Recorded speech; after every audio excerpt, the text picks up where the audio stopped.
Okay, we go one by one. We are going to. I'm going to ask. What do I ask about general knowledge? So he has run away. So okay. I was. Tell me about what do you think about the war that is going on between Russia and Ukraine? What do you know about it? Who goes first? Do you know what's happening between Ukraine and Russia? Tell me about the war between Russia and Ukraine. What you think about it? Okay, but Tata, don't judge me. I've not been watching a lot of it, but I've watched too. I won't judge it. I don't. No, hold on. What you know just? I won't judge you. Just what you know. First of all, wait. What do you know about that war? The causes, what caused it, whatever. Just what you know. So what caused it? Okay, no. What do you know about that war? Louder. Wait, was it Russia or Ukraine? Oh, yeah. Russia was bigger than Ukraine, and Russia thought that their country was smaller than Ukraine, and then Russia wanted to take half of Ukraine, but Ukraine said that Russia was bigger than it, and then Russia got annoyed and started the war, and then it kept on going on, and then you started to support Ukraine, and then they were very annoyed, so they were keeping on shooting missiles at Ukraine, to make sure all those people go away so they can take Ukraine. Wow. So, in brief, what does Russia want? Russia wants to take over Ukraine. Okay. How do you know all that? Okay, and what does Ukraine want? Ukraine wants to live in peace. Wow. And you on your side, who do you support? This is hard. Yeah? Let her give us her opinion. Mama, who would you support? Your opinion. So, I give you my opinion, but I'm not yet going to give who I'm supporting. Yeah. I'm going to give my opinion. Yeah. So, I agree with Ukraine. Yeah. It should be that they leave Ukraine alone. Yeah. They live in their peace. But also, I agree with Russia a tiny bit. Because Russia, it has some people who are dying, and they are losing some things, some space to other countries. Okay. So they want to get some more space to get more. So you agree with them a tiny bit for them to take Ukraine's space, yeah? Yebaleko papa. Ogamba oti. Wobudde bwakiro olagawa. Ovasomba mali.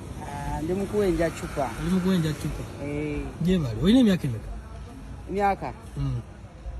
Shigaye ngenda mu 10. Ine emyaka 10. Ngekale ngenda mu 16. 16. Bazadde bo jebale. Nina mama. Nina mama. Atata. Tata yafa. Osoma? Sisoma. Obeera wa? Mbeera ku street. Obeera ku street.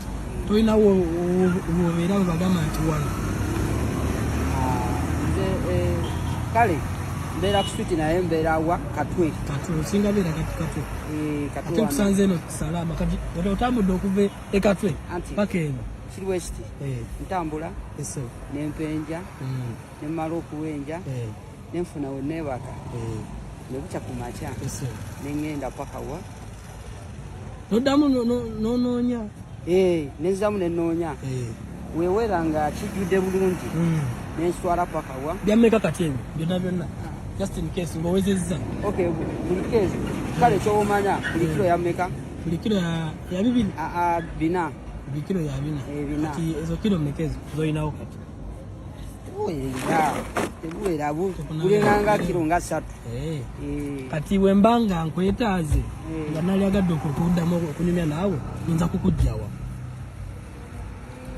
toyina simu ate osulawa ogambye osula myala era kituufu nsula myala sijja kulimba walidde kireero sinaba kulya tonalya kintu kyonna sinaba kulya ebyaddala kituufu amazima uva ku makya osibye otambula olunaku lwonna nfuna wenpumuliramu neneebaka wakoma mu kirasi ki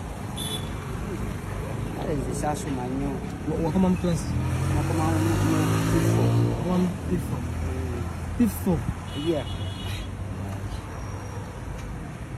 mwana tonalya kyakulya ki kyewali agadde okulyako ng'owulira kiyoya ng'ogamba kino nfuna ssente njagala ndi kino ekyokulya njagala okulya njagala kulya oba ku nyama alya ku nyama wakoma kugiryako ku yidi yidi yakagwa kitegeeza wakamala olya ennyama tonimba kituufu yidi yakagwa yidi kitegeeza wakamala okolaki okugirya kati kiki ekirala kyowali agadde okukulyako nani agadde nendya ku nkoko nange sinnalya nga mmwe muli kale kakati kinsanyusiza nnyo okukusanga kimpadde nnyo amaanyi kozi oli muvubuka munnange so togwamu ssuubi weyongera okukola naye kinnumye nnyo nti tolina wa woosula so simanyi kyakukola kakati nina ebintu mu buutu badde njagala nkuweeyo akatimba k'ensiri nkwe bed cover engatto oba zino zinakutuuka nkwe n'engatto kale kakati ninakuwayo ku ssente ofune n'ekyokulya olina enamba y'essimu nyinza kukujjawo omuntu ng'aleeyo nga yadagadde okuyamba nyinza kukujjawo asooka ombuli we nyinza okusanga Hollywood manyiwo se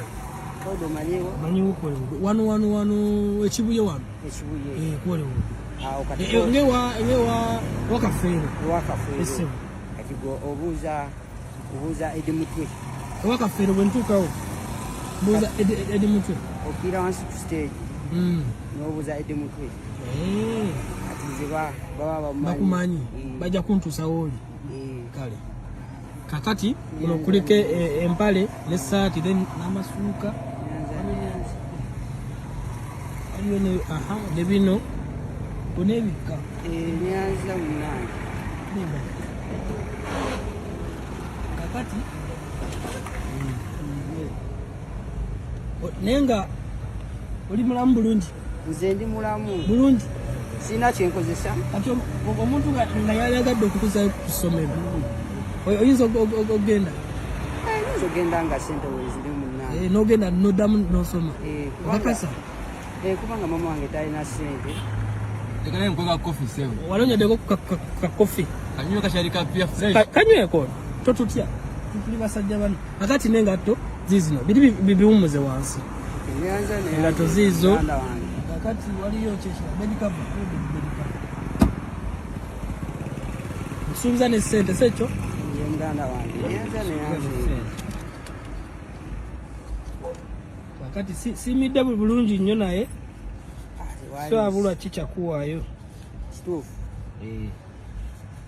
kwati neyanza ofune mukyolya olye ku nnyama oba enkoko mali ogitadde sigenda kuddamu kuwenja ate lwaki kati enkya enjala we naakuluma ebiri ginaamala ogirire ennaku mmeka egyo ogirire ennaku mmeka egyo ndyako ekikumando kyameka kya 10